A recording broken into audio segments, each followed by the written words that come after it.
21/7/2024 સાંજે 7:45 વાગ્યે ભીમપુર ક્વોરી તરફ જવાના રસ્તા ઉપર અંડરગ્રાઉન્ડ વાયર દ્વારા એક ગૌ માતાને કરંટ લાગ્યો, જેને બચાવવા જતાં એક બહેન જેમનું નામ સુનિતા વિશ્વકર્મા એમને પણ કરંટ લાગ્યો, પરંતુ ગાય માતા એ બીજા સામાન્ય લોકોને બચાવવા માટે પોતાના જાનનું બલિદાન આપ્યું છે, જેથી આપણને સૌને ખબર પડે કે અહીં આ જગ્યા ઉપર રોડ ઉપર કરંટનો પ્રવાહ વહી રહ્યો છે અને કોઈની પણ જાન જઈ શકે છે।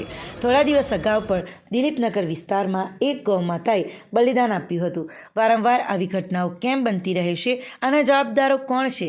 કેમ એવા બેજવાબદારીથી કામ કરનારા લોકો પર કાર્યવાહી થશે ખરી, કે પછી આંખ આડા કાન કરી બીજી ઘટનાનું પુનરાવર્તન થવાની રાહ જોઈ રહ્યા છે?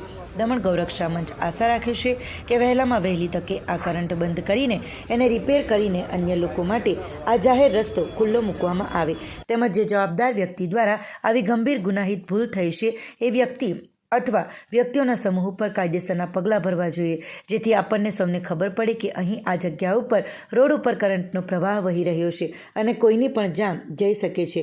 દમણ ગૌરક્ષા મંચ આશા રાખે છે કે વહેલામાં વહેલી તકે આ કરંટ બંધ કરીને એને રિપેર કરીને અન્ય લોકો માટે આ જાહેર રસ્તો ખુલ્લો મૂકવામાં આવે, તેમજ જે જવાબદાર વ્યક્તિ દ્વારા આવી ગંભીર ગુનાહિત ભૂલ થઈ છે એ વ્યક્તિ અથવા વ્યક્તિઓના સમૂહ ઉપર કાયદેસરના પગલાં ભરવા જોઈએ।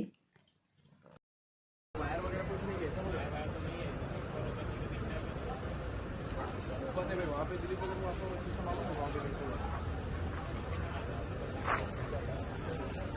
जो करंट लगे गाय मर गया था वो आपको मालूम है क्या हुआ?